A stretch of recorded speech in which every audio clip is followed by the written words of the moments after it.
And I would maybe ask a little bit more about their setup. Like, do they exchange meat with the monastery for supplies, or how does their setup work? The monks themselves are vegetarians. Okay. They have small gardens set aside up there where they grow very sparse amounts of vegetables, but enough for the monks themselves. They do infrequent trade for dry goods, some of which Ben helps facilitate because Ben knows the way to various villages in the area. So they can make bread and cheese and things like that. But they usually don't eat meat. But a lot of the guests do. So there are frequent requests for game to be brought up for this guest or that guest. Okay. But as far as the setup, I mean, Ben has lived on the mountain his whole life. He and his father lived here before the monastery was even built. Right. So they have a very copacetic, but, kind of separate. Ben himself, he has no truck with the monk's philosophy. He doesn't care much for the Flumphs, but they do him no harm. And so live and let live is basically his outlook. And maybe Zook would ask, obviously since, he would mention that he met a gnome, and ask if they'd had any contact with the gnomes in the area. Oh yeah, he knows Cleric. He knows Cleric quite a bit. Cleric, or one of the other envoys from the Gnomish kingdom, have had contact with the rangers here his whole life. Because the gnomes, he doesn't know the specifics because he's never ventured into the Underdark himself. But there's a gnomish and dwarven alliance in the Underdark that is fighting some kind of war. What the war is over, nobody knows. Mm-hmm. Probably territory, if he had to guess. They might be fighting against enslavement. But what Cleric does is he is an envoy that comes out and has dealings with the monks from time to time, specifically to get information from the Flumphs. Right, because they're fighting against mind flayers, basically. Flumphs feed on psychic energy, and illithids are very psychic creatures. And so, as a result, when the Flumphs feed on that energy, they learn things about the Flumphs. And so, from time to time, Cleric will come here to get information. And that's probably what he's doing here right now. And Zook just kind of ask in general if the gnomes and the dwarves all seem pretty on the up and up. Like, are they welcoming the visitors? I mean, he obviously hasn't been down there, but just from what he's heard or can tell. And that's a question he can't answer. Okay. He says he's never known many visitors to travel into the Underdark. Well, now, just to be clear, because I don't know if anybody picked up on it, but we did clarify it last session. Wilgrim the Bald, that was the contract that the wizard had from the tower. Okay. Yep, that's in my notes. Just making sure everybody caught that. I didn't want that war to with go the squid heads. Yeah, we got it. With the squid heads. Have you ever heard of the module, the White Kingdom? The Great White Kingdom? I don't remember what the name of it is. I don't know it, no. Okay. Is that 1E or 2E? I don't know what... I think it might actually be like a Dragon Magazine thing, but it's basically a war against a kingdom of ghouls in the Underdark where you can potentially unite all the Underdark races to fight with you. refresh my memory real quick. Which contract was it? Because I remember there were a few scrolls, and I forget which one it was. Here, I'll pull it up and reread it to you. Give me 1 second. Item versus the Squid Head War in exchange for fire. Dragon powder? Question mark. Yeah, I'm gonna read the actual scroll though. Let me pull it up. Sure, that's my notes.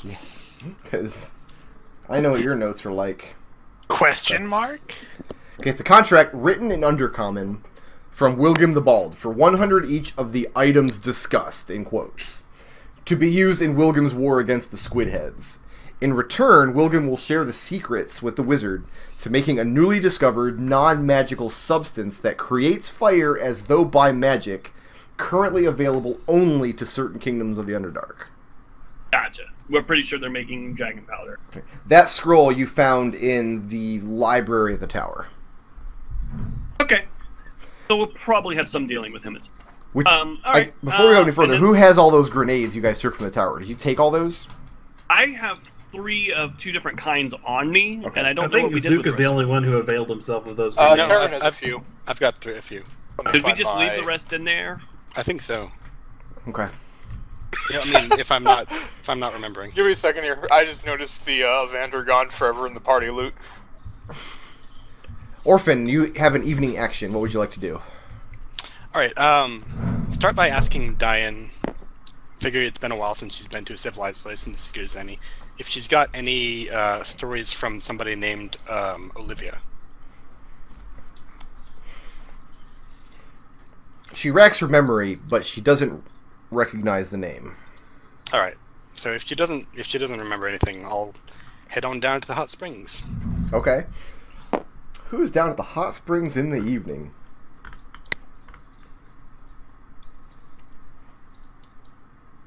Down at the hot springs when you get there is Grodd, one of the monks.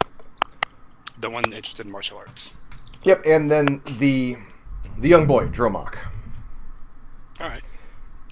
And they're sitting there, and they're not in the water. They're actually, like, Grodd is showing him a few moves, standing next to the springs. Tarin is carrying 2 petrification grenades, should it come up. Don't eat those. Those are dangerous. Oh, I know. So you get down there, the two men are naked, sopping wet, trading moves. They see you approach, and they greet you.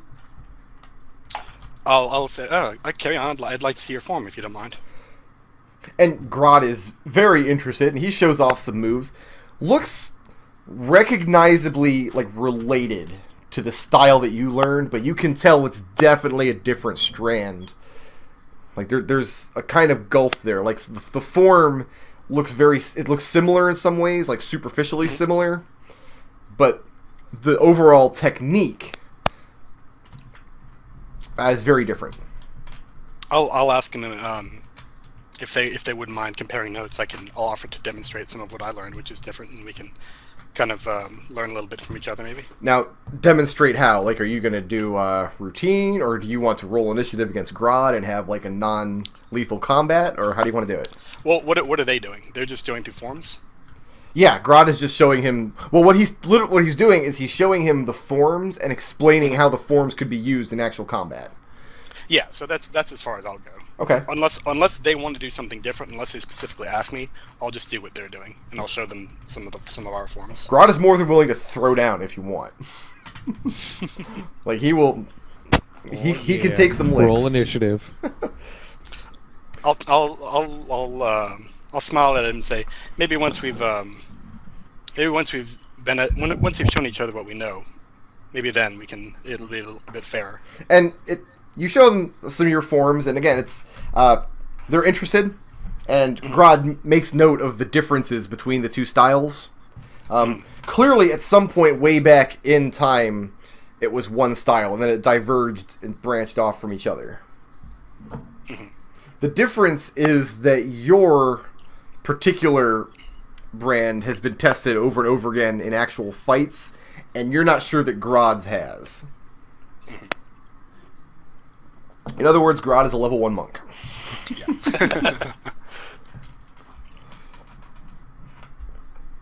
All right, so so who was it Grodd or was it Dromek who was interested in sparring? No, Dromek's a 12-year-old. He's not going to fight you. Okay, yeah. But Grodd said he wants to test it. Yeah, he'll throw down. All right, let's have a non-lethal combat. Roll initiative. All right. You win in one fight. He has. I expect this to be. He's got 15. I expect this to be one hit. She throws him down on the ground. He comes up again. She does it again. This is 24. So you got the initiative. So you got him. Yeah. And Dromek steps back and watches with like very wide eyes. Like he's very interested. Like he's very convinced that Grodd is about to school you. So what happens? Let's see. I am going to... Let's see. Flames of the fire snake.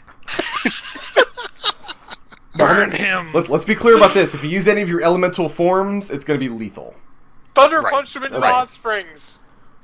This is just going off pure, surrendering hard style martial arts. Like I wouldn't do anything with unarmed strikes against him if you don't want to kill him. Wait, what?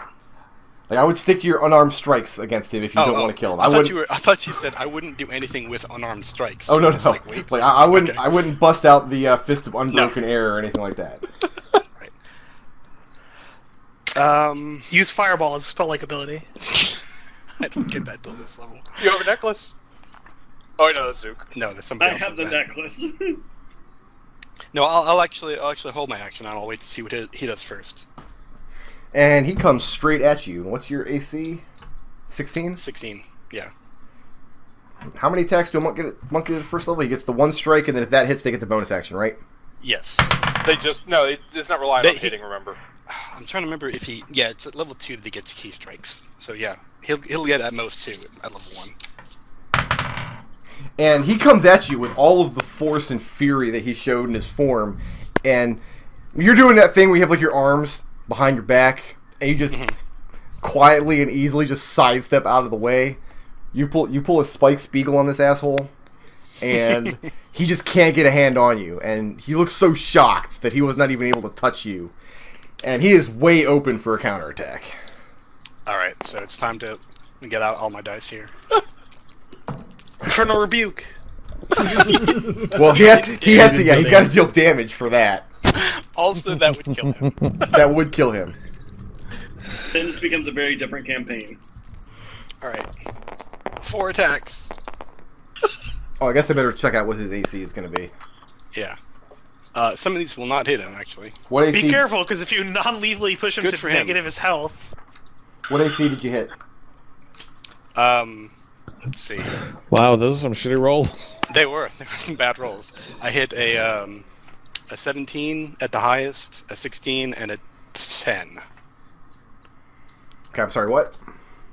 17, 16, 17, 10. 3 hits. Okay. So roll damage for those 3 hits. Alright. Let's see. Beat him. Like I'm picturing this. And I'm gonna stop. This is not meant to be lethal. I know. Unleash the fury. Finish him. How much damage? I imagine that she's just like pulling her 10, punches. 10, 9, 9, 24. And you get him with 3 swift strikes. You feint in one direction, and he tries to dodge in the other, and you clock him across the chest, then come back around and get him in a kidney punch. Then you swirl around with a roundhouse kick and just knock him into the pool with a loud splash. And he pulls himself up off the side, and he's breathing very heavily. Dromok is standing there with his mouth agape, and eventually he just blurts out, "Can you teach me to move that fast?" And Grodd, some kobolds. Grodd pulls himself up, and you see he's having a lot of difficulty. He had 10 hit points. You blasted this mofo. And he pulls himself up out of the water and drags him, and he turns around, and you see you've definitely knocked the wind out of him. He has a big bruise forming up on the side of his face where you got him with your foot. And he looks like he's taking it in stride, though. Like, he's holding his hand up to his face, like gingerly touching it where it stings. He says, "Well, I guess I'm going to spend the next few months training." I'll bow to him. Dromok is beside himself with praise for that move. Like, from his point of view, it was over in 1 second. Grodd went in with a punch, you smacked him down and kicked him into the water. It was over just as quickly as it started.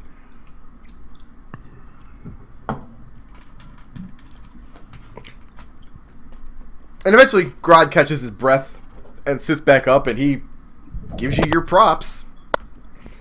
So, you definitely showed me a thing or two. So I would sure hate to be a goblin coming up behind you in the night.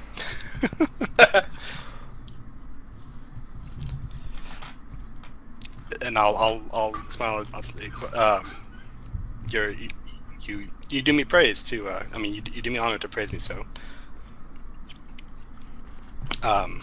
that's the central tenet of the surrendering heart style, as I learned it, is to be able to see what's coming and react to that. That's why I didn't make the first move. And he nods. And then he asks, says, "Can you send blasts of water and fire out of your fists, the way dying can?" Dying can do that? He nods. I say, I've learned a little bit of the art of elementalism in my travels. On the CA, spent so much time on the water that I learned this trick, and I'll just I'm not doing it at him. Just I'll show him the fist of the crashing waves against the water. Okay. You do a little demonstration.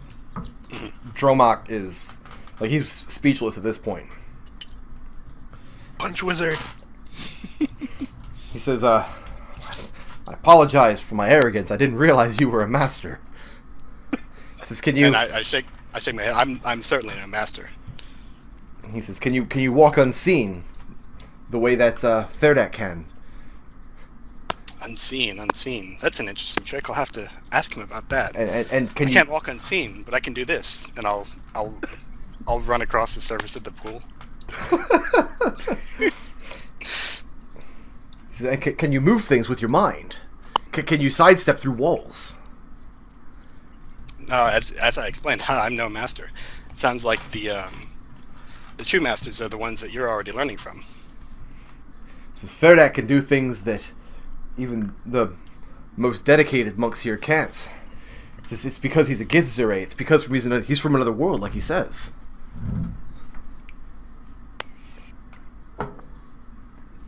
Well, there are things that I can do that I've not seen any of my order accomplish, and I don't think that you want to see those. And Grod disagrees. He says, "I very much do."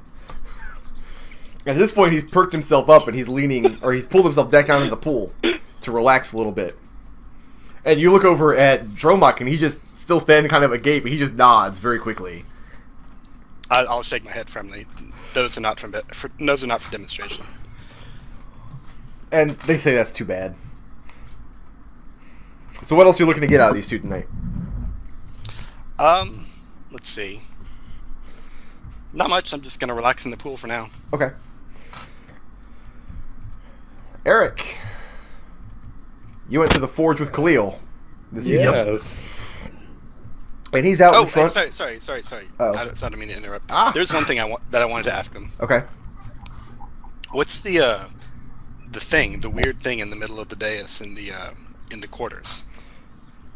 It's a musical instrument that Ferdak brought with him when he first came to Trennis. The only two things that survived the journey and the subsequent first harsh year that he had were that instrument and the tapestry of that you saw in the monastery. That's all he had. Okay. All right. Have you ever heard him play it? Yes. All of the monks are trained to play it. Okay. I mean, they learn to play it. It's part of their studies. Right. Grod is not very good at it. Dromok is too young to really be good at it. Dain is a master. Nodal is really good at it. And, of course, Ferdak can make it sing. Okay. All right, sorry, go on. Arik and Khalil, you approach the forge.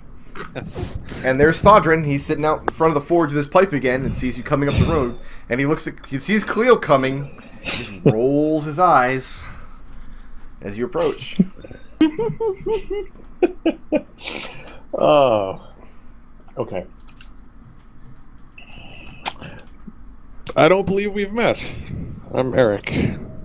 I say, introducing myself to the dwarf. He says, "Yes, well met, brother of Osprim."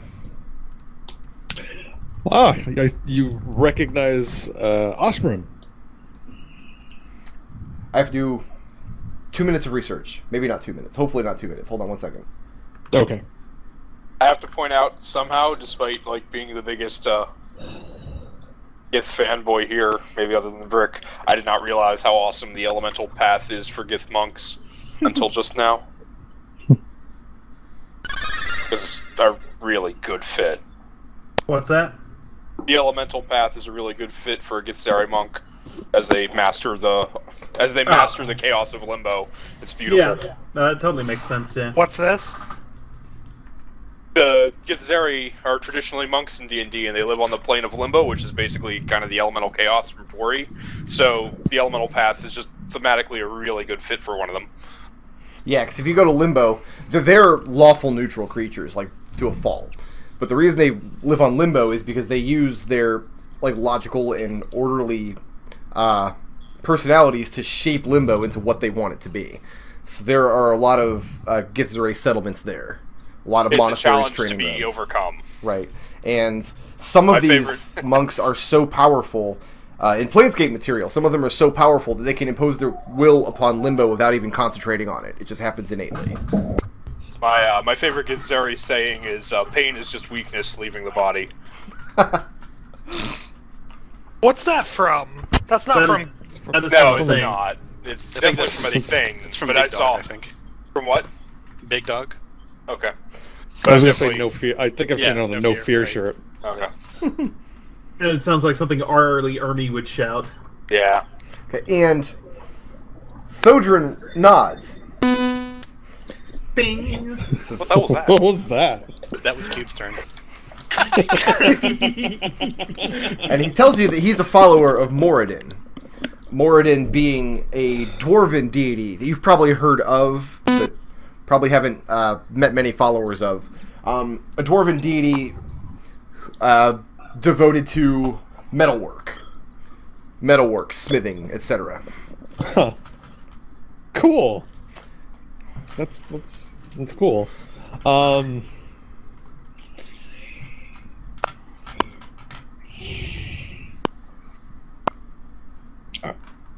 right.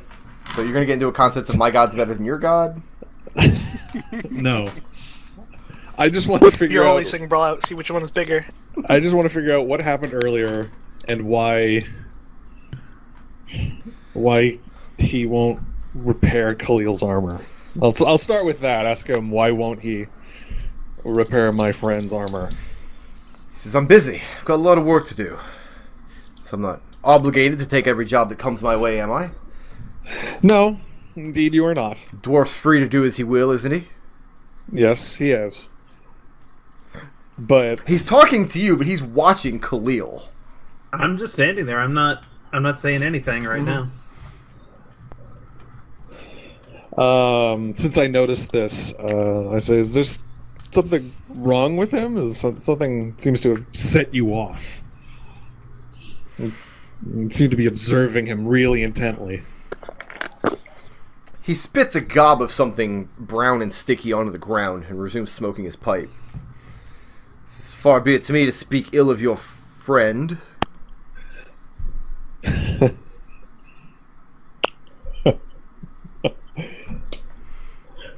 Speak ill of him? Why? He's still watching Khalil. So how did the two of you come to know each other anyway? We both came aboard Captain Tarin's ship in Kiska. I was assigned there by the commander of the Wallwalkers. And Captain Tarin needed a priest aboard his vessel that can afford such services, and being originally a man of the sea, still technically a man of the sea, I generously offered my services to him. Excitedly offered my services to him. Well, I'm glad to hear that Captain Tarin is half a good judge of character. I sort of look at Khalil like, what did you do? I'll shake my head like, I have no fucking clue. That's why I asked you to come along. Maybe you can get him to spill it. Arik, are you carrying any kind of arms? Yeah, I got my glaive on me. Okay. My silver glaive +1, I think it is. And Thodrin compliments you on your well-kept weapon and armor. Well, thank you very much. That means a lot coming from a dwarven smith. And he's still watching Khalil. I take out my glaive and I present it to him, in case he would like to look it over. Thodrin shakes his head as you offer it. He says, I can tell by the look of it from here, it's elven make, nothing I'm interested in. I'm sure it's a fine weapon. Fair enough. That it serves you well is all that matters, friend. It absolutely does. I look at Khalil again like, what did you do? I didn't do shit. He is just automatically racist against lawful evil people. That's my guess. Arik, yes. Make a religion check. DC is 15. Why would you do that? Because you're a priest and you're here. All priests have religion, right? Yeah, they should. That's not my thing. Hey. Alright. Alright. Hey. You hear...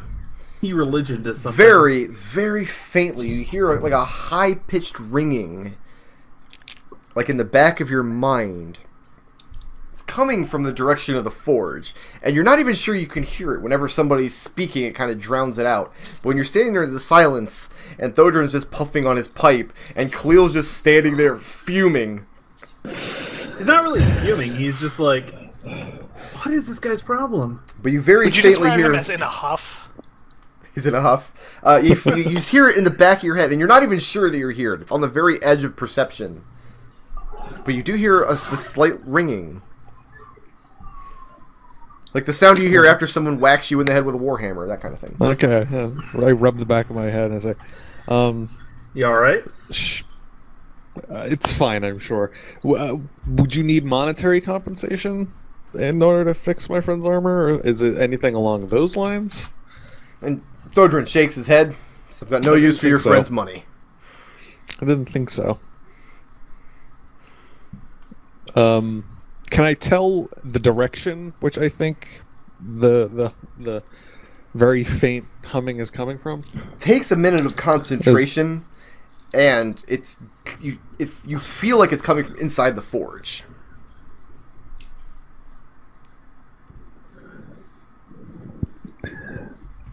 I sort of let his name was Thodrin and Khalil sort of fume at each other, and I take a few steps gingerly towards the forge, I guess? Yeah, I do that.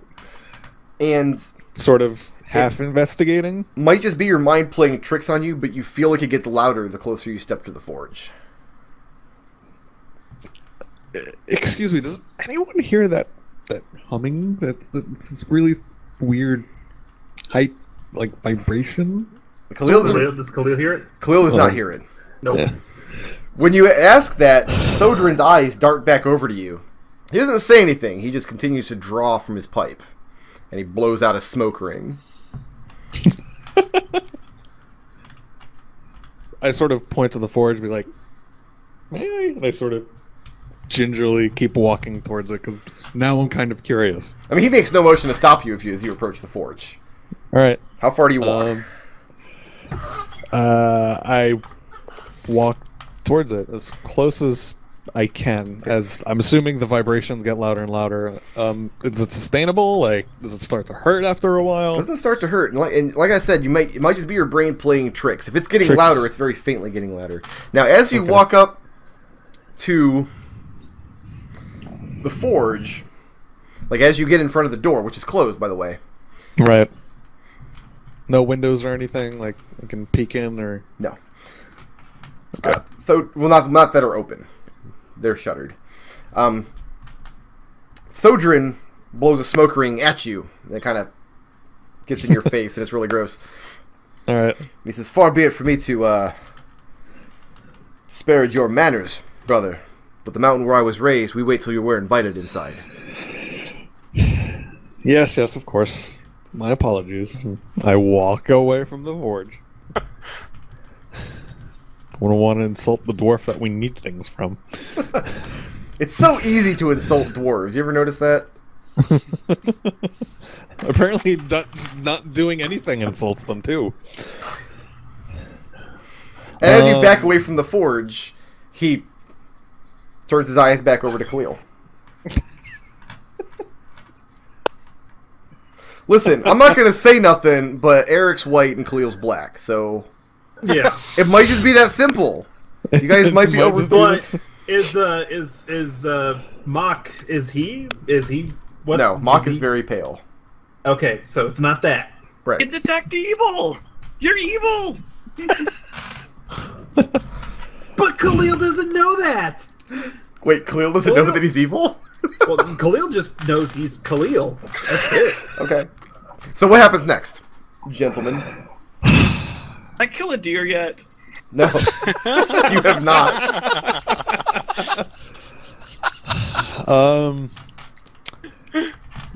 I try one more time. Khalil will walk away at this point. Maybe let me when just he's not around, maybe... It would mean a lot for me, Captain Tarin, and my other friends if you would repair my friend Khalil's armor here. I'd like to roll persuasion. Okay. See if that works. And he's just watching Khalil walk away. You're walking this direction, Khalil? Yeah. Okay. Is that a 9? That's a 9. 9 plus 4 is 13. That's not good enough. That's not going to persuade shit. He watches Khalil walk away, and after Khalil's out of earshot, he puts his pipe down. Just come inside, brother. He opens the door and walks into the forge. Here we go. Now we find out that he's racist against Khalil. And you walk in, and it's like I described to Eldove earlier. The weapons that he's made are very functional. They're strong, they're perfectly good, but they're not ornate at all. They're not ornamental. Sure. He's not in the business of making anything beautiful. But on the wall, on one of the walls, hangs this ornate warhammer. And when you look at it, you can see that it bears the mark of Moradin, this dwarf god of the forge that you know very little about. And when you lock eyes with this hammer, you realize this is the source of the resonance that you're hearing. Resonance? Okay. And it's very... it's not overwhelmingly strong, but it's... you still feel it. And it feels fainter and fainter and fainter with each passing second. And after a few minutes, it feels like it's gone altogether. And Thodrin is watching the hammer. And he asks you, you felt it weaken, didn't you? Yeah. You're trained in the ways of gods. You can feel it like I can. The hammer speaks to you. It speaks to you when evil is near. This is your friend.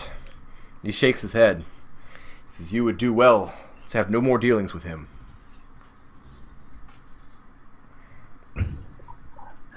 I give Thodrin a surprised look, like, what? He says, how well do you know this man? I mean, I've adventured with him.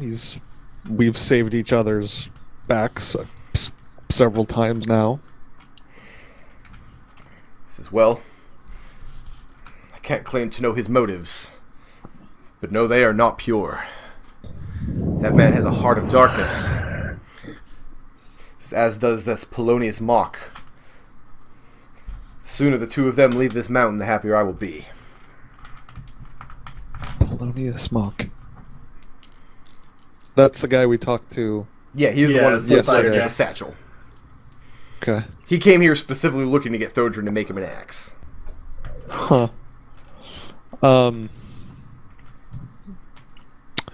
Well, I understand your reservations now. I won't press the issue any further.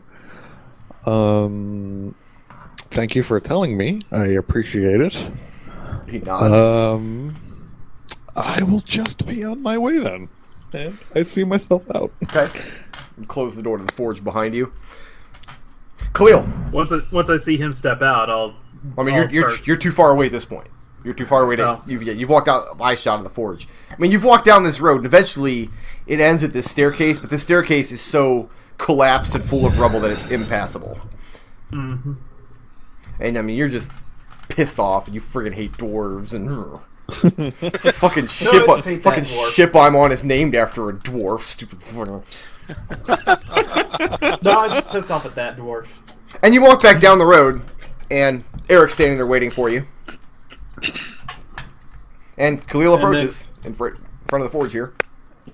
I nod my head. Like, I'll start making my way back up the switchback, and then once we're out of earshot of the forge, I'll be like, so what's his deal?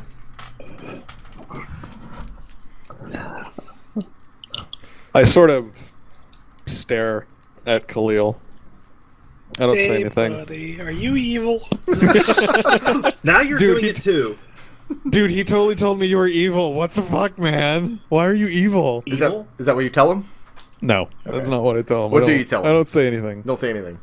I don't say anything because I'm sort of weirded out. Now you're doing the same. No, Khalil will approach it. He's like, now you're doing the same thing that he was doing. What is the problem? I don't know. Shit's weird. Clearly, you do know because you and I, we've been through hell and back, and you haven't had any problem until you talk to that man. So clearly, there's something up. Part of me just wants to cast Detect Evil on Khalil. It doesn't work that way anymore. I know. So you need to get that. You need to get that Gnome's Detect Evil spell. It sounds way better. I think I have Repel Evil too. Yeah, I have Dispel Evil. I can just dispel Khalil. Yeah, Khalil vanishes in a puff of logic. So just his evil side. He's got. So Arik is stonewalling. He's got a magic hammer that's resonating against you, and it set him off. That sounds bullshit. Wow. I just sort of. He's got a magic hammer that says you're evil. So, I didn't say it says you're evil. It says it's resonating against you, and it's set him off. So I say not as nonchalantly as possible. What the fuck is? Khalil, you're a man of God of a god. So I'm not going to swear belligerently at you, but he does look like he's restraining himself. So what you're telling me is that his hammer is telling him that there's something wrong with me. Pretty much. You're all madmen. Now, hey, I'm a good one. Leave me alone. For my own edification, inside Arik's own head, what are his thoughts on the situation? Today has been a very confusing and trying day for him. I mean, his thoughts specifically regarding Khalil. Today. I can't imagine anything has really changed. Okay. Because actions speak louder than words, but... I don't know, man. Remember all those times? Remember when he shot those kobolds in the back as they were fleeing? Those goblins. And that was in a fit of pique. They were evil. It's fine. They were attacking that was us. In a fit of I'm you cool are with an that. enabler, an evil enabler. Am I really? So we've already done Zook, so that leaves Tarin and Eldove, yes? Yeah. I think that'll last too. So the two of you go, assuming you don't ditch out, you're going to go back up to the monastery, yes? Yep. And Fairdak is there with one of the Flumphs.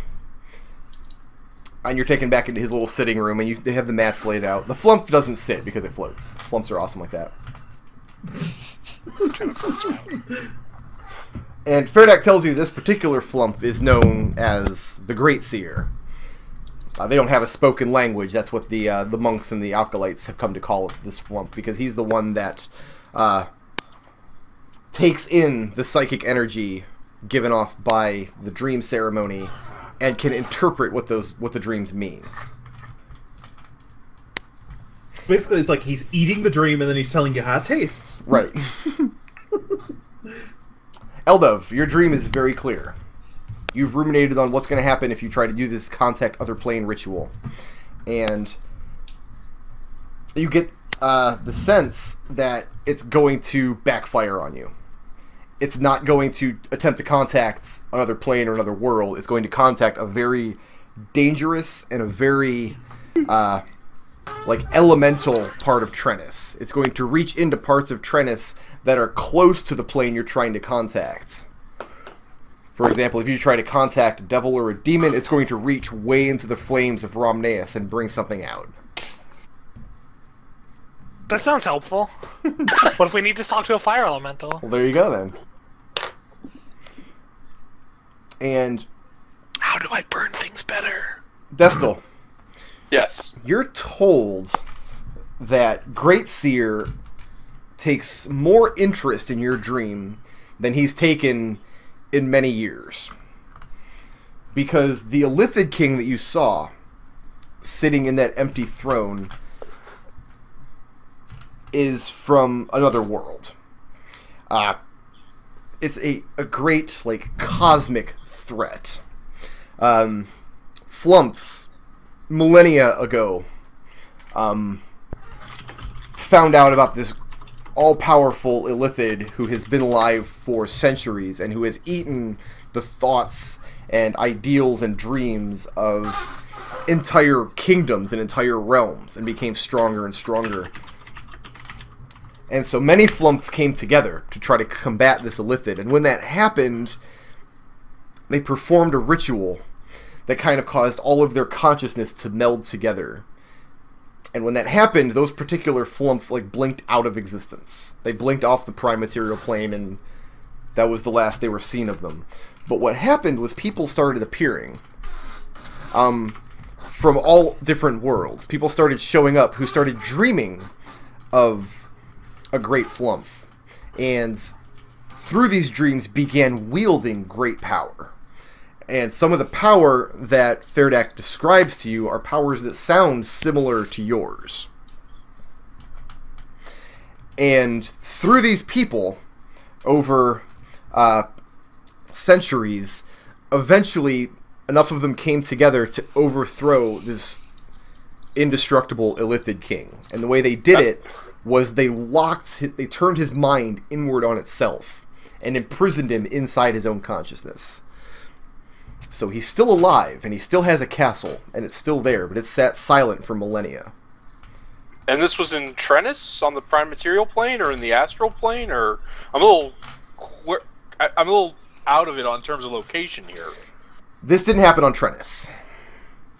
This happened millennia ago on some unknown prime material world. Where is his castle? And they don't know the answer to that.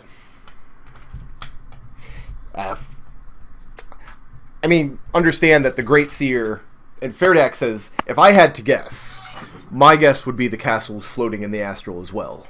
And he motions to Great Seer and says, but Great Seer doesn't know of the astral. He himself is from Trennis, so he has no conception of these worlds. He says, but he has residual memory of these generations of Flumph long ago. These memories get stronger as they get passed down, a sort of biological instinct. So he has memories of this event.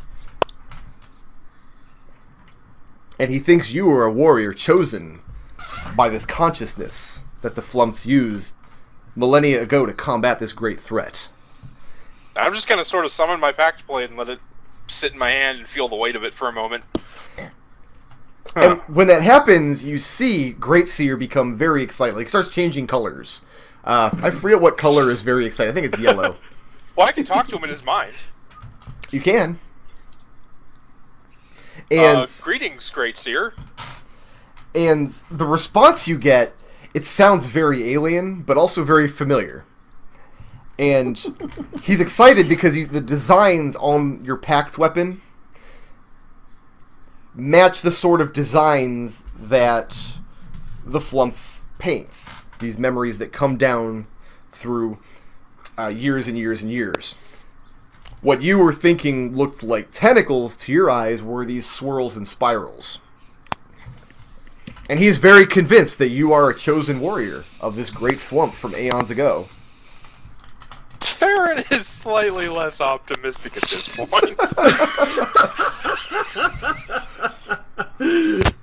And Ferdak, you are the chosen Flumph. Ferdak says,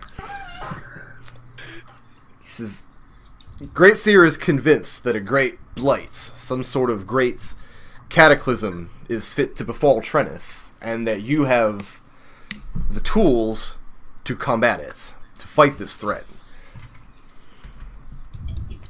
And that is the meaning of your dream. So, can I get a letter from him to get out of law school then? I think my dad would take that. I'm just kind of. This is just kind of a joke he's making. You can get a Flumph shirt. How is Eldove reacting to all this? We're gonna need to rename the ship back.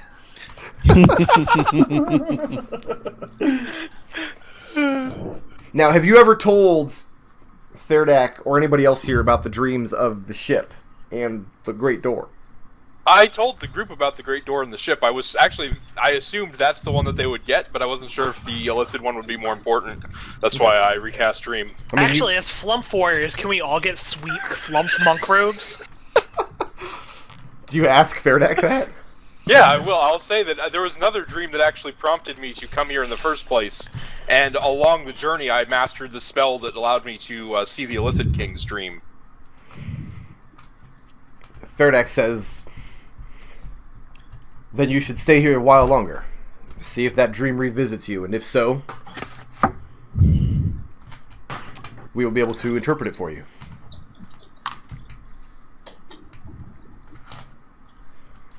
I have an idea. This is a really stupid idea, but I have an idea. Alright. Okay. Is there anything else you guys want to do with Fairdeck or Greatseer while you're in here? I'm going to ask if they have a slightly more secure place to sleep, someplace preferably completely dark, where no one would be able to actually make out the area, say, to recognize it and teleport in case I'm scryed. I'm going to do something somewhat dangerous tonight. Oh god. And they do not have a place like that. There's nowhere that's warded against, like, divination or anything here. Well, it doesn't have to be warded, but if you make a room that's... if I'm in a featureless room, you know, they're not going to... teleporting there from the description won't necessarily work. And the... How many featureless rooms you could go into the one of the monk cells. Yeah, that's what I'm thinking, something like that. I mean, yeah, they'll let you stay in one of the monk cells if you request it. Yes, absolutely. I mean, there's very little difference between the monk cells and the guest rooms and the quarters. Right. They're probably... I guess the only difference would be they don't have a box. We don't want a box. Okay. There you go. Too much feature. Okay, so that takes care of evening actions for tonight. Okay. Zook. Yeah. What were your 3 investigation rolls? My investigation rolls were 18, 9, and 10. 18, 9, and 10. And what were the... You gave me stealth, investigation, and survival. Yeah, what were the stealth rolls? 24, 29, and 23. Jesus, and what were the survival rolls? 13, 21, and 12. Okay. Ben makes use of you mostly as a scout throughout the day. You're not good at tracking. He tries to tell you what you're looking for, but you don't quite get it. But he sees that you're excellent at being quiet and unseen, which is something that his other 2 companions not very good at. So when he points you a direction and tells you a distance, and you move that way, and you come back and report what you've seen, and eventually on one of these scouting excursions, you come across the doe and the buck together. And it's the second time you've caught sight of them. The first time they ran away from you because Vofak farted or whatever. So neither of the animals have seen you.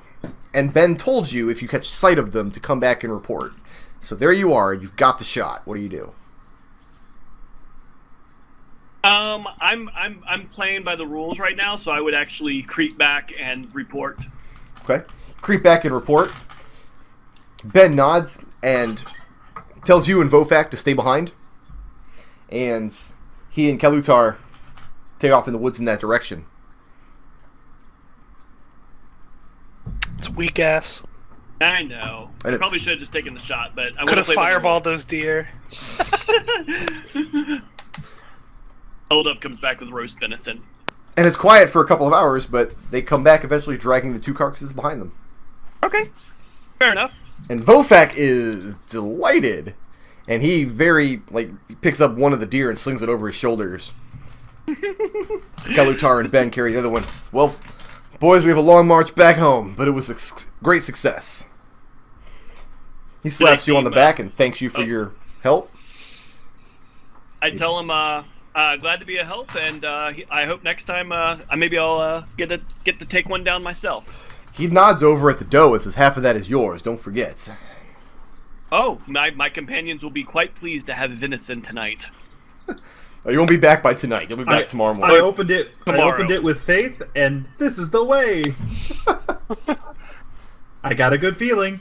All right. So, Tarin, what is your plan for tonight? Because here's what we're going to do. I'm going to cast the nightmare version of Dream on Gendred, and I'm going to use the compass to hopefully enact the have a personal memento clause. Okay. Let me read up on that so I know how to play it out. After that, we're going to do dream seeing with everybody else who wants to do it.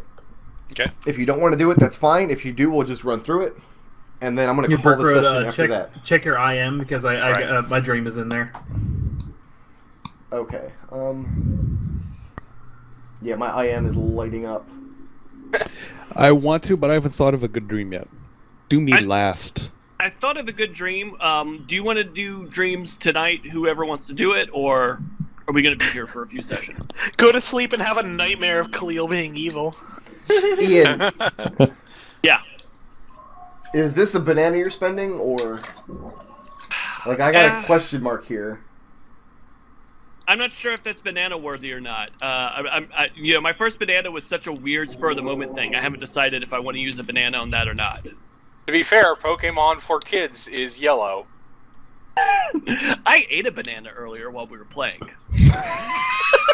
It's like the same thing. It's basically the same thing. It's close. Yeah, it's pretty much exactly the same. Okay. If it's something, if it's something Yes or no? Yes or no? Yeah, sure. Yes, Let's okay. banana that shit. Okay, I'm going to design an adventure around it. Okay. But so you won't be here next week, so we'll plan for it after that. Okay. Banana got spent. That made me think of banana. That's just how things work. Mine is not like I'm fucking anyone. This is more just I'm actually thought of a thing for the world. Nodal's is. I probably should have. The Goblin Tower sprouts up at the top of the mountain magically. Now you have to deal with more fucking goblins. The Goblin Tower grows legs and walks towards Arik. The three of you who are spending bananas, go ahead and delete them. Oh, jeez, 3? Three of you fucking motherfuckers? bananas. I'm so happy with our group. Mine's off of my sheet. You have to delete my Game Boy. Well, fuck, I'm saving my banana. Give me 1 second to read up on this. Am I Are we long resting now? Yes. Who is the third banana? You're not, Zook. You're not. Everybody else is. Oh, because I spent 2 lucky points getting those halfway decent rolls.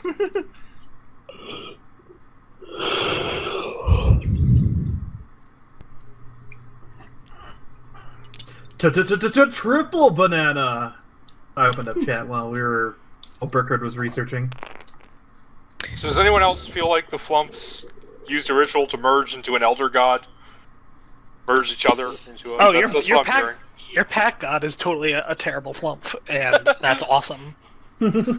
Evil Flumph? You gave me permission to fuck you with the Warlock patron thing. Yeah, no, that's fine. You were just subconsciously evoking your patron when you named the ship.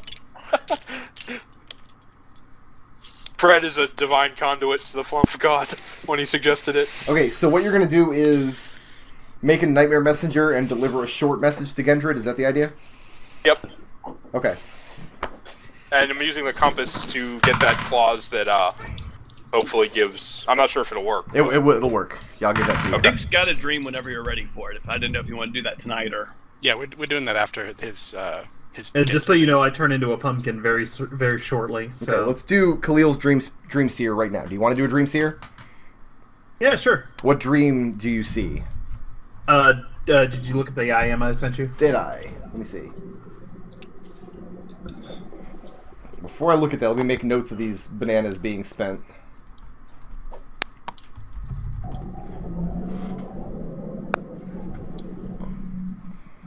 I tried to throw my banana away, but it keeps coming back. I think it might be a monkey's paw. I spent mine a couple days ago in game time, so it's gonna come up today. Like after this long rest. Do I remember what that is? I think I wrote that down somewhere, but I forget now. Yeah, the reason I put a question mark... I'll re-IM it. Okay. The reason I put a question mark on mine, Brick, was I wasn't sure if that was in the cards already or not. But... It is now. Cool. With the banana.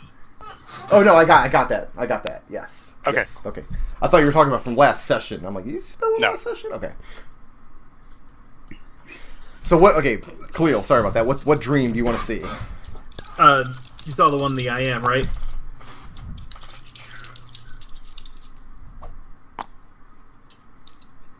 Mine is not. My IM was not banana related. So up on your end, you might just want to say it. What version of this dream do you want to see? Be more specific. Probably one where Khalil is on trial. Okay. On trial in Kiska? Yeah. Okay. So the dream you have, Khalil is on trial at the Great Court in Kiska. Whose Game Boys am I deleting here? This one here? Mega Man? Delete Mega Man. Mega Man's gone. Who else is gone? Plains is gone. The yellow one. Pokemon is gone. Pokemon's. Zelda's gone. I tossed it in your corner for that reason. I don't really have a corner while I'm GMing. I'm all over the table, so. Okay. Well, in your Dr. Brickroad area of the table. Okay. God damn it, Nodal. Stop IMing me. You already banana. Stop bananaing. It's a good message. It is a pretty good message. Yeah, you're standing trial. Now, my question is, does Khalil feel like he committed this crime? Well, as it says on my character sheet, those who are accused must be guilty. So he feels that because he's been accused, he is guilty. Yes, that's how he feels about it. In the sense that he was working for Tarin during all of this, and he's still not sure whether or not he's been, on the up and up. Now, standing witness against you is... I don't know his name anymore. I gotta open up an old text file.